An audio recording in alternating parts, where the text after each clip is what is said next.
So if you remember, these are the deities which are given in the introduction to the D10 chart and how to read it in the first video in the playlist. You can look it up. But just to recap, the deities are the archetypes of energies which a person will have, which they bring to the profession in the D10 chart. Now, mind you, these deities or these archetypes are only meant for D10 chart, not so much for D1 chart. Okay. Forget the natal chart for the time being, only the Dashamsha, the 10th divisional chart. 0 to 3 degrees leadership, 3 to 6 degrees strong work ethic, determined people, 6 to 9 degrees Yama, discipline, strong sense of responsibility, 9 to 12 competitive spirit, 12 to 16 excellent communication skills. Other things I mentioned, I'm quickly recapping. 15 to 18 degrees, they are very dynamic and flexible, quickest to adapt. 18 to 21 degrees, it's more of financial wealth, astute sensitivity, right? Accountants kind of. 21 to 24 degrees is ability to find purpose and meaning in life. This can once again apply to all kinds of professions, mind you. Just because you're in the medical field doesn't mean you're stuck in hospitals or clinics all the time. You might be able to bring a higher meaning, like Dr. Hegde in India, right? He's bringing a higher meaning to medical science. 24 to 27 degrees is intellectual capability and innovative thinking. 27 to 30 degrees is stability and long lasting success. So, mind you, all of these 3 degrees and 10 divisions in the D10 chart, in the career chart, are very important to consider. So, any planet or point in those particular degrees will have a propensity, will have a drive in that particular direction. That's all it means. It will have that quality. Okay. This is very crucial to understand. So, you should understand this when you're determining the qualities of the planet in a D10 chart. Now, let's see Pushya Nakshatra, what it brings to the table. There you have it, Shravana Nakshatra talents and abilities. So it's a Devgana, so always it'll look for higher meanings. They're very wise people by default. They just have a little ego issue in listening to advice of people who are wiser than them. This is the problem of a wise man, isn't it? A person who's inherently wise thinks they are the most wise. Problem there. So let's see what the talents and abilities are. Communications and media. They may excel in media related fields. They may thrive as journalists, news anchors, broadcasters, or podcasters these days, public figures, writers, or in roles that involve communication and disseminating information. So, more I get in the form of writers, Saturn is a daily worker, more of writing. We shall see that ascendant by ascendant.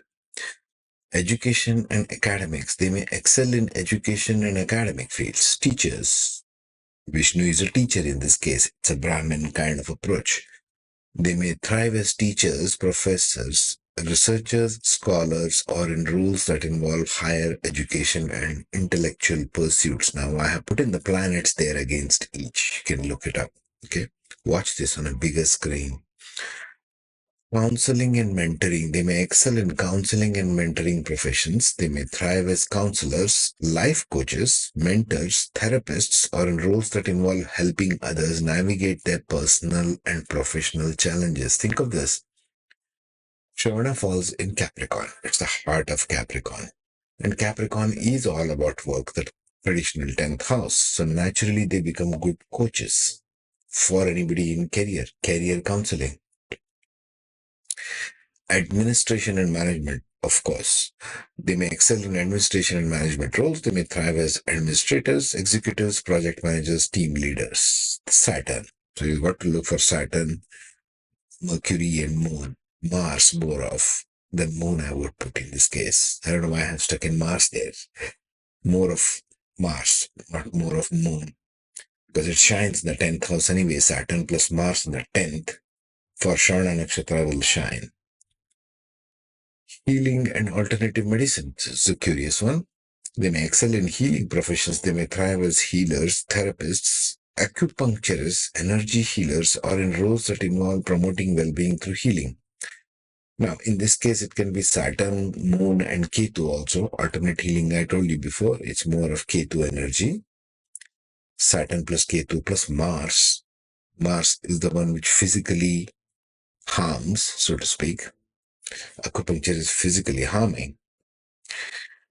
Research and analysis is the last one on our list. They may excel in research oriented professions. They may thrive as scientists, researchers, analysts, strategists, or in roles that involve investigating and analyzing complex subjects. Now let's get into this. By ascendant, see where Shravana falls in which house. Remember, the house always takes the dominance, basically. Ascendant takes the dominance in D10, and then comes the house. Ascendant and the house in which the nakshatra falls. So if two or more planets are falling in Shravana Nakshatra in your D10, look for the where it is falling in the house, which nakshatra that is sitting in, because every planet has to sit in one or the other nakshatra. That's why I'm making 27 of these. And then move on to the D10 deities and then compare everything. First, see the ascendant, then see which planets and points are more in which nakshatra. Okay, let's see the ascendant by ascendant now. So for the Aries ascendant, it falls right in the 10th house. As you can see, Capricorn comes in the 10th house. So we have to go by ascendants Ashwini, Bharani, and Kritika. For Ashwini, it will be more of management and administration roles. For Bharani, it may be more of healing and alternative medicine roles. Also, it can be in counseling and mentoring, especially if it is more of children kind of role, if its moon is in Bharani. And if it is Kritika, it's definitely management, or it can be even education and academics, professors, teachers, lecturers, that kind of thing. For the Taurus ascendant, now we have gone to the ninth house. Shravana falls in the ninth house. So as it is, it's good mentors at work, gurus. That's the house of gurus. But now we are in Taurus, so it's a very early sign. Kritika, Rohini, and Mrigashirsha become the ascendant possibilities. Kritika would be more of management and administration, team leaders, project managers. It can also be in communication and media as news anchors, podcasters, very sharp talk, Kritika. Rohini would be more in finance or business like business administration. That could be one of the things. Mrikshirsha would be a learning, research and analysis. They may excel in research oriented professions, scientists, researchers. Definitely Mrikshirsha kind of profession. For the Gemini ascendant, now we are in the eighth house and we have three possibilities Mrikshirsha, Ardra, and Punarvasu in the ascendant. If you have Mrikshisha or more of Ardra, it will be research and analysis. Both Mrikshisha and Ardra would be good at research and analysis. Mrikshisha would be good more in education and academics in that list. Ardra would be good in more research and analysis. Even healing and alternative medicine, Ardra might be very good at that. Punarvasu, on the other hand, can be more of education and academics, or it can be in administration and management also. For the Cancer ascendant, Shravana falls in the seventh house, which is of business partnership, help due to your spouse, if at all he or she helps. We have three possibilities of ascendants Punarvasu, Pushya, and Ashlesha. So Punarvasu would be more of teacher.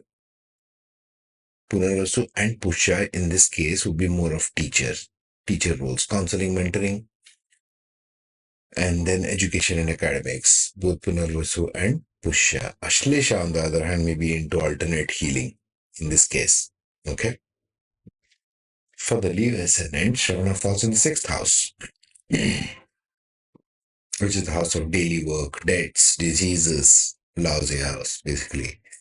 But we have got three possibilities in ascendants Magha, Purva Falguni, and Uttara Falguni. Magha would be more of leadership and management. That would be a good role for them. Maybe even business coaches, executive coach, business coach, because Shravana loves to teach. That could be a possibility. Purva Falguni and Uttara Falguni, what will you bring to the table? More of creating relationships. So they would be more into counseling and mentoring because Shravana wants to teach. They may thrive as counselors, life coaches, mentors, therapists. Yes, that could be a very good role there for both Purva Falguni and Uttara Falguni. Okay. Administration management, possible, but you'll have to look at Mars, Rahu aspects to it.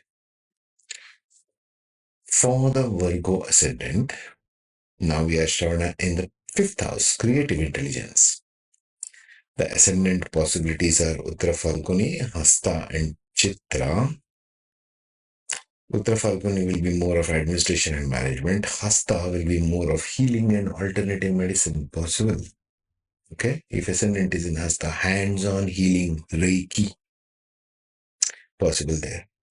Chitra Nakshatra is more creative in that sense, so communication and media would be more. Fifth house is the creative intelligence, right? And Chitra is the creative nakshatra in the ascendant. So, like journalists, news anchors, broadcasters, podcasters, bloggers, you name it, creativity. Okay. For the Libra ascendant, now we are in the fourth house with Shravana. Fourth house is the houses of also community, home, land, heart centered kind of professions bringing to the world. Fourth house looking at the 10th house. So fourth and 10th house become kind of crucial when you're evaluating D10 chart. Okay? More planets in fourth or 10th kind of become a determining factor. Remember that is a general rule. So for the Libra ascendant, what are the ascendants? Chitra, Swati, and Vishakha. Chitra would be more again creative talents like communication and media. Swati is very individualistic, so it will be more of which one? Counseling and mentoring. You have to be quite individualistic in counseling and mentoring. Why do I say counseling and mentoring? It's more of a heart centered profession. Fourth house matters. And Shravana wants to teach. And Swati is individualistic. Kind of put these things together. Okay, then you'll get a better picture. Vishakha, again, management professions, administration and management would be good for Vishakha. For Scorpio, now we come to the third house. Let us see the ascendants Vishakha, Anuradha, and Jyeshtha. Vishakha and Jyeshtha will be more into kind of education and academics. It can be more into administration and management, not so much research and analysis. Okay. Education, academics, and administration and management for Vishakha and Jyeshtha. For Anuradha, it will be more like counseling and mentoring. Very good for Anuradha. I would also put it healing and alternative medicine, but it's generally in third house is not a place of healing. It's a place of skill sets. So now that won't work there. For Sagittarius, now it falls in the second house. Shravana Nakshatra. We're talking about D10 in Shravana. Right? So in the second house of wealth, earned wealth, and value system, what is Shravana doing there? Let's go to the ascendants. Uttarashada, Mula, and Purvashada. And Uttarashada and Purvashada do very well in terms of career, right? Going for victory. Second house. So it may be into administration and management, more like financial management. It can do that. Positions that require coordination, planning, and decision making. Yes, that can happen. Education and academics can also happen because second house is the house of speech. So look for those planet placements. Mula, it loves to dig deep. So it may be into research and analysis. Second house in Mula, again, it looks at the eighth house. So definitely research and analysis. They may thrive as scientists, researchers, strategists. Okay. Mula Nakshatra is all about digging deep. Remember that. Oh, the Capricorn ascendant. Now we are in the ascendant in Shravana. So all these talents, all these abilities you will carry, doesn't matter which other profession you do. Final profession vector would depend upon the dominance of planets in your D10 chart and what the cusp of the ascendant is and all these other factors. But these talents you will still carry if Shravana is in your ascendant. For Aquarius, now we come Shravana in the 12th house, house of working behind the scenes. So more of research and analysis comes to mind. 12th house is the house of losses, working behind the scenes, working abroad. Let's see the ascendant. It's Dhanishta, Shatabhisha, and Purva Bhadrapada. Forget the line across that thing, but anyway. Dhanishta is more of communication and media. It's more creative. Shatabhisha might be more about counseling and mentoring. Sure, it's something like Mola, Shatabhisha, okay? It's very abstract in nature. I've spoken about this in Heart of Nakshatras. Have a look later. Purva Bhadrapada, research and analysis can be good for them. Yeah. Lastly, for the beautiful Pisceans. Now, here comes Shravana in 11th house. Social media, communications, working with community, large companies, large corporations, that kind of thing. What's in the ascendant? Uttara Bhadrapada, Purva Bhadrapada. Both Uttara and Purva will be good in what? Something to do with masses. Management administration? Yes, definitely. Communications media? Yes, definitely. Revati would be good at administration and management, like leading executives of a company, like Elon Musk. Okay. So that winds up our analysis of Shravana Nakshatra. Look for the ascendant, which nakshatra it is, then look where Shravana falls in. If two or more planets or points fall in it, or if Jupiter or Rahu or Ketu aspected those planets with those combinations, that will give you a guiding light. If you're seeing your data and if you have some comments, leave it behind in the comment box. I'd love to hear from you. Okay? Take care, be safe.